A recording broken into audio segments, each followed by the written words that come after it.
Mời các bác làm tái chanh cùng em nhá. Lâu hôm nay em lại bắt đầu làm tái chanh này. Lát thịt làm tái chanh này. Đấy. Lát thịt nạc này là làm tái chanh nhá. Đấy, miếng này ta làm tái chanh là ngon này. Đấy. Miếng làm tái chanh nhá. Đấy, tái chanh nhá. Đây, tái chanh này. Miếng này tí sao?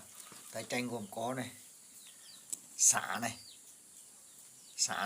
thịt này, sả này, rau húng tàu này, đấy, rau mùi tàu này, đấy, rau mùi tàu này, chanh quất này. Tí nữa là ta cho ớt nữa nha, tí nữa em cho ớt nữa, nhưng mà ớt em chưa lấy ra. Tí nữa em cho cả ớt nữa nha các bác nhá. Lâu rồi không làm, nay em lại làm tái chanh ăn cho nó mát.